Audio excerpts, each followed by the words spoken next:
Greetings and welcome to Magic with Tamla Farron. Today I want to talk about something that is very near to me.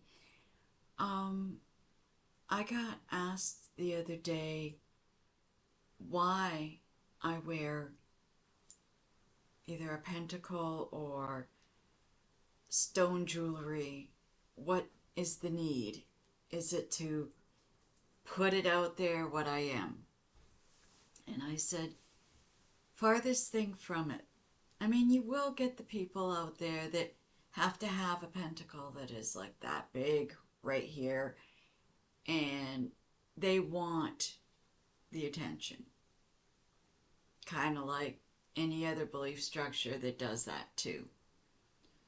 But for my personal beliefs, wearing things such as a goddess pendant or Carnanos or Tiger's Eye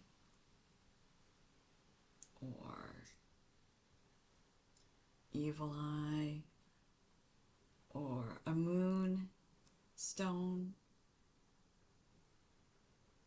That's not moonstone as in the moonstone. That's a stone shaped in moon. Or a pentacle represents different aspects of my belief structure. It emphasizes protection, guidance, blessing, depending upon the stone that you're wearing. It can do anything from alleviating anxiety to healing and blessing, and there's just so many different things. Rings, moonstone, lepidolite, amber, even some that carry more than one. These are all tools of our craft. So when people sit there and look at us and say, oh, well, they're emphasizing they're a witch, I don't even think of it that way. I utilize these as tools like anything that would be on my altar. They are cleansed, they are charged, they are on me for a reason. They have to amplify energy, give energy,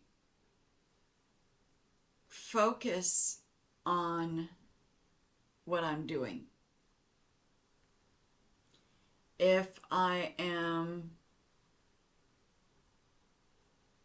working magic,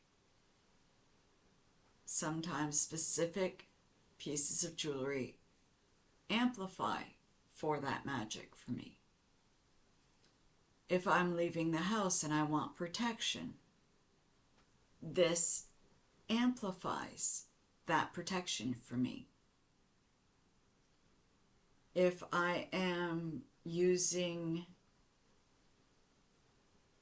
any type of scrying and I want blessings and protection and guidance, I may use different pieces of jewelry to amplify that, to work with it. So people who only see the symbol and say, oh my gosh, that's somebody insecure in their own beliefs. Because when I see somebody wearing a cross or anything else from a different belief structure, it doesn't bother me. If I see somebody wearing a pentacle this big around here, and that's up to them. It's necessarily not necessary to have something quite that large, because you don't have to it doesn't give you more protection. It doesn't give you more anything. It's it's the energy that you're extending with it that makes it protective. So if it's like this one here that I'm wearing has this amber stone in the center, and I use different oils on it, and I cleanse it, and I recharge it, and I use it for protection. If somebody's intimidated by it, that's their issue. That's not you. That's got nothing to do with you.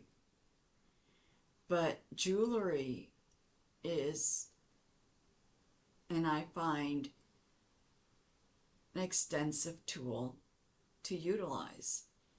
And it doesn't matter what other people think. I prefer silver. I like copper for metals. I have a very few pieces that have gold on them, but I do like rose gold. Rose gold's cool. And the energy is anyways. And stones, I love stones, but I also have hand-carved items out of bone, antler, woolly mammoth, tusk. I have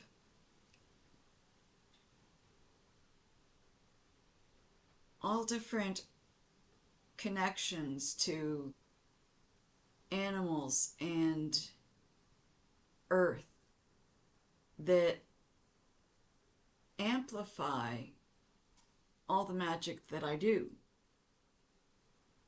It's a tool. Simply put, it's a tool, and it's something that you can work with.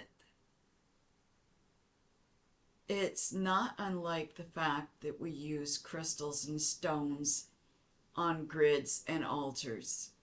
It's actually very similar to that. A lot of people have wands that have stones down them. It's very similar.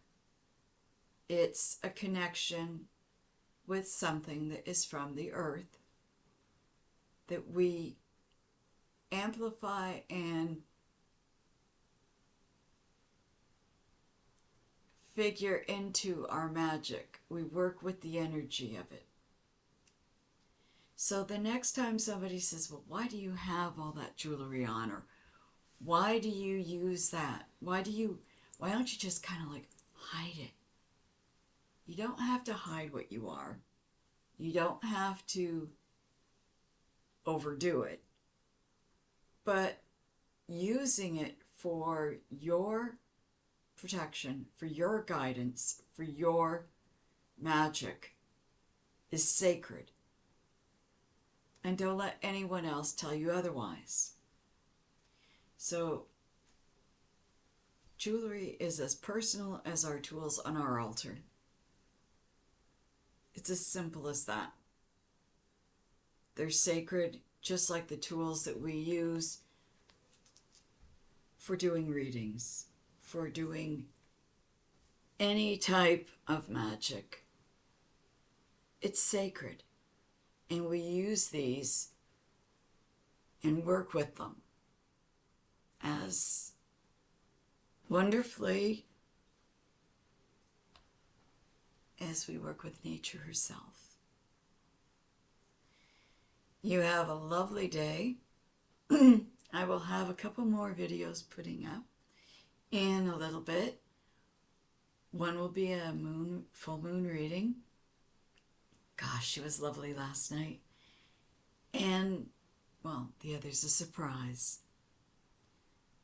But don't let anybody intimidate you into not wearing what feels right, what feels good, and what helps you with your magic. Like I said, it's a part of us. It's a part of who we are. Have a blessed Saturday. Please click like and subscribe. Blessed be.